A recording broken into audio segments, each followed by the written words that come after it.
I'm currently with nature, having an equal exchange, just experiencing and being very grateful for the love it's given me, the space it's given me to create, and the space it's holding for me to be breathing in this air right now that is very, very beautiful, very crisp as well. We're in England at the moment.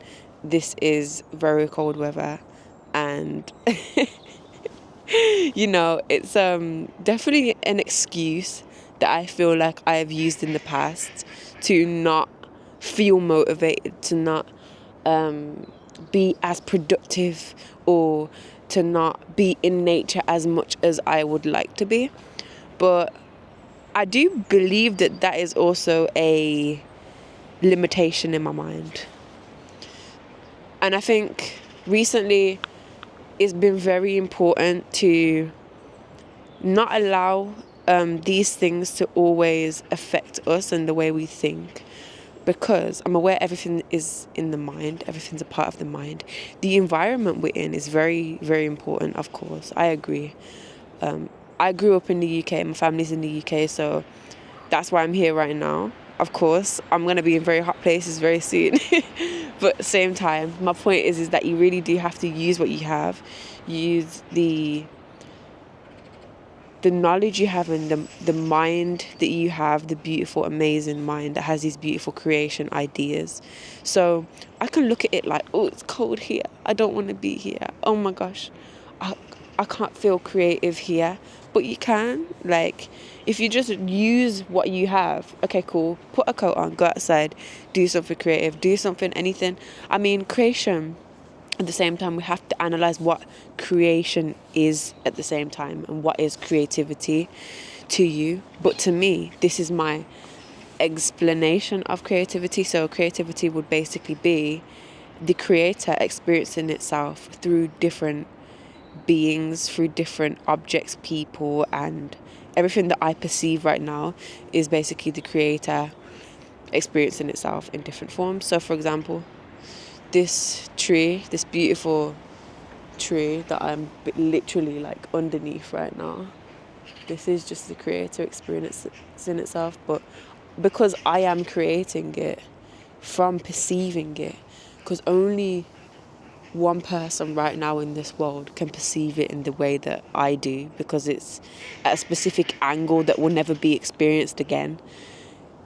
Like on a level like it gets that deep in terms of mathematics. And I'm not really a math person, but I just know that it's deep like that, you know what I mean? Like, you are creating constantly. Creation isn't just writing a song, writing a poem, doing these activities we see as creative. Creation is literally just you creating life right now, creating the day. What do you want your day to look like? What do you want your highest version of yourself to look like, to be? What do you see that as? And I think when you really do tap into that, that's when creation is just who you are. You are a creator. You become creation. You're a part of the creation. Do you get me? And I think that's a deeper level to this. You get me? Very deep. So from there, let's talk about what stops us from being creative. And you already saw the title. It's about consuming too much. And we subconsciously do this, guys. I mean, it's easy to do this. I think a lot of the world and society right now is very used to doing this, but things such as scrolling on social media constantly, subconsciously, not even consciously doing it anymore, because we have access to our phones so much, so easily. At any given moment, we can just pull out our phone and just scroll on social media, look at what other people are doing, be so interested in other people's stuff. But what are you creating for yourself? It's so important, because this content, a lot of the time that people consume on social media, it isn't really intentionally for them. It's not really, it is in terms of marketing, but in terms of like what their soul needs and what their life is and what they want to do, it's really hard. And I think we're constantly seeing people create, constantly watching other people create these pictures, these random things that we see. I'm telling you, there's things on social media like cats, dogs, people falling over. Some next, like, what do they call it? It's you know, the videos that are really, the therapeutic videos that are just like really like interesting to watch. Like, it can be some random stuff, but that's my point. It's like, where does that actually tie into your day and what you want your life to look like? And it doesn't mean fully cutting it out, because obviously if that's a goal for you, then that's a goal for you. I'm just here to kind of like highlight the what actually social media can do to us, and to highlight what these constant platforms that we're consuming on all the time too much can do.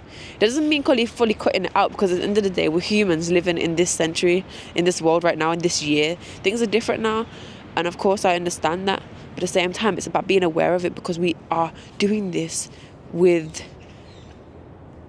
a mindset that is unaware when we're just doing it like that. So it's about taking that away and saying, I'm consciously doing this.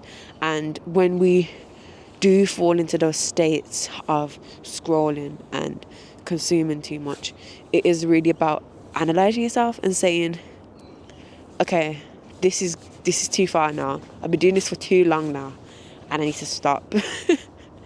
Because that's what it takes, really and truly. Like, it really does take you just making that conscious effort to stop doing it. But that takes practice, of course. But it's about being aware in the present moment, as we speak about all the time, being aware of these things that are constantly happening. Because it's so easy to lose that awareness, and we need to make it easy to not. You know what I'm trying to say? We need to make it easy to be aware of everything we do at all times.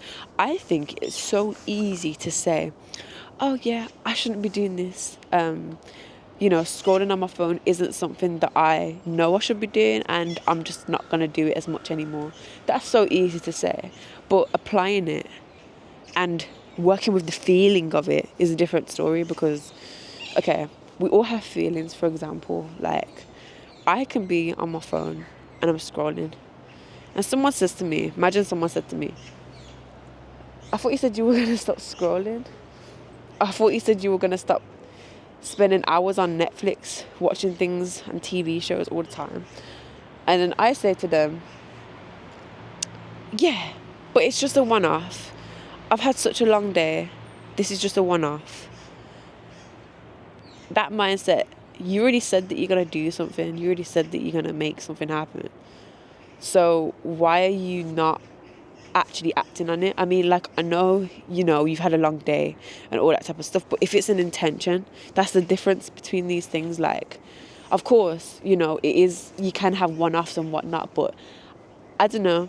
I think so many people in this world constantly use those one-offs, and then it just becomes a cycle again and again and again.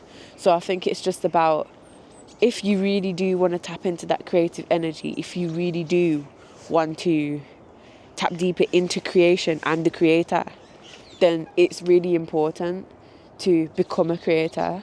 And that means sometimes sacrificing certain things, because your time is important, especially when wanting to be a creator and becoming more of a creator. It's deep, man. It gets deeper and deeper. But like I said, I think that one of the main things that you probably could take from this video, if you could take anything, is that creativity is more than just these typical artistic things that we constantly see. That is a beautiful way of creation. But I think start to look at it on a different level. How do you create your life, your mind, your soul, your everything? How do you create all of this? Because it's already here. It's just about what you're doing with time. And obviously, time isn't actually real. But same time, we have certain measurements and metrics that we've put in place to actually manage it, and then to start like putting things in place to manifest. So use it wisely, in it. Like, there's so much we can do with what we have, and there's beauty in all of this. So I hope this helped you. I hope you create something beautiful today. I hope you create this day amazingly as well. I think sometimes we can look at everything externally too much. Like, I hope the day goes well. That's what just said to my partner before he walked off and he went on his journey today. I said, I hope your day goes well. And he goes, your day will go well. And it's true, man. He's so right. Because, like, it's not about hoping. It's about, yo, this is going to happen. This is going to be amazing today. And I'm very grateful that I have this day. And this is the way it's going to go. Not a hope. Oh, my gosh. Universe, please make this day great. I hope this day is great. Let's just see what happens. No. This day is going to be absolutely fantastic.